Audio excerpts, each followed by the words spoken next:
pessoas inocentes e virtuosas podem ser arrebatadas por doenças terminais. Crianças podem ser torturadas, estupradas, etc. Catástrofes naturais podem dizimar cidades inteiras. Animais podem ser covardemente massacrados para produzir comida para os humanos, enfim. Há muito sofrimento na natureza, isso é bem evidente. Tanto nos seres humanos quanto em outras espécies, que partilham de muitas características evolutivas que nós. Então nós temos bastante evidência evolutiva para pensar que os animais sofrem bastante também, né? Então, se Deus é maximamente amoroso, onipotente, onisciente e existe, né? Essas são as teses básicas do teísmo clássico, judaico-cristão. Por que ele ia escolher esse mundo e não outro? Se ele é onipotente, ele pode criar um mundo diferente, em que o mal não existe nessa proporção.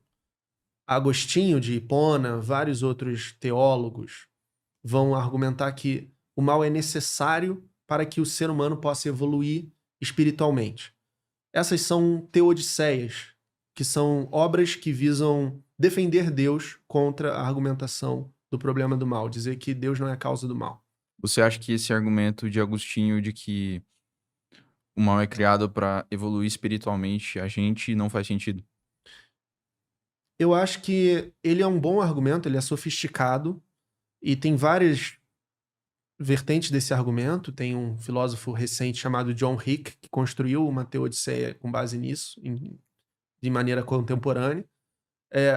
Agostinho está explicando o mal moral, ele está explicando o pecado, né? O mal existe por causa do ser humano que é torto, né, e que faz besteira toda hora e está afadado, né? O pecado faz parte dele, ele vai pecar, ele vai trair, ele vai assassinar, não tem jeito. Mas ele pode evoluir espiritualmente apenas dessa forma, né? Então, Deus sendo bom, ele quer que o humano evolua, né, espiritualmente. Então, ele precisa permitir o mal, ele não pode impedir que coisas horríveis aconteçam, senão essa evolução da alma não vai acontecer. Mas isso não explica, por exemplo, catástrofes naturais. Doenças como o câncer, né, que são arbitrárias, mais ou menos, do jeito que a gente entende, né? Por que uma pessoa X e não uma pessoa Y sofreu isso?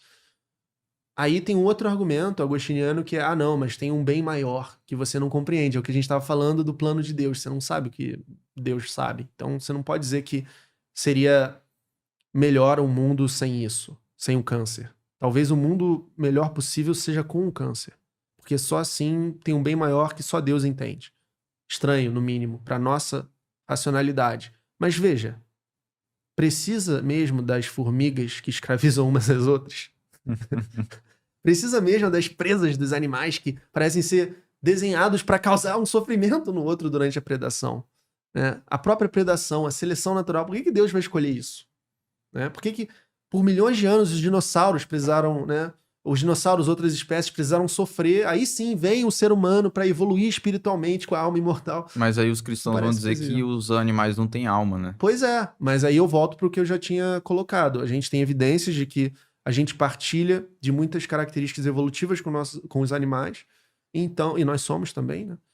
E então a gente pode muito bem inferir que os animais sofrem assim como a gente, né? E é um absurdo dizer que o animal não tem alma no sentido de subjetividade, no sentido de que ele não sofre. Isso é ridículo pro século XXI. Sim. E no caso, o paradoxo de Epicuro? Pois é. Então, Epicuro, ele traz essa ideia questionando que se os deuses existem, eles não ligam para os seres humanos, para o destino dos seres humanos, porque eles poderiam impedir o mal e não fazem isso. Epicuro está escrevendo num contexto pré-cristão, então ele está falando de outros tipos de deuses, né? A relação do mortal, porque não existia nem ser humano nesse sentido que a gente entende, era bem diferente na cultura grega, né? Então, fazia, inclusive, bastante sentido, tendo em vista as tragédias, as epopeias, né? Sófocles, enfim, Homero. A gente vê, nesse contexto, como que os mortais são mesmo joguetes dos deuses. Eles não são tão importantes assim. Então, o mal, eles não estão nem aí pro mal, né? E Epicuro, de fato, pensou que ou não existem deuses, ou se existem, eles não ligam pro bem do ser humano, porque, né, câncer, tudo isso. Sim.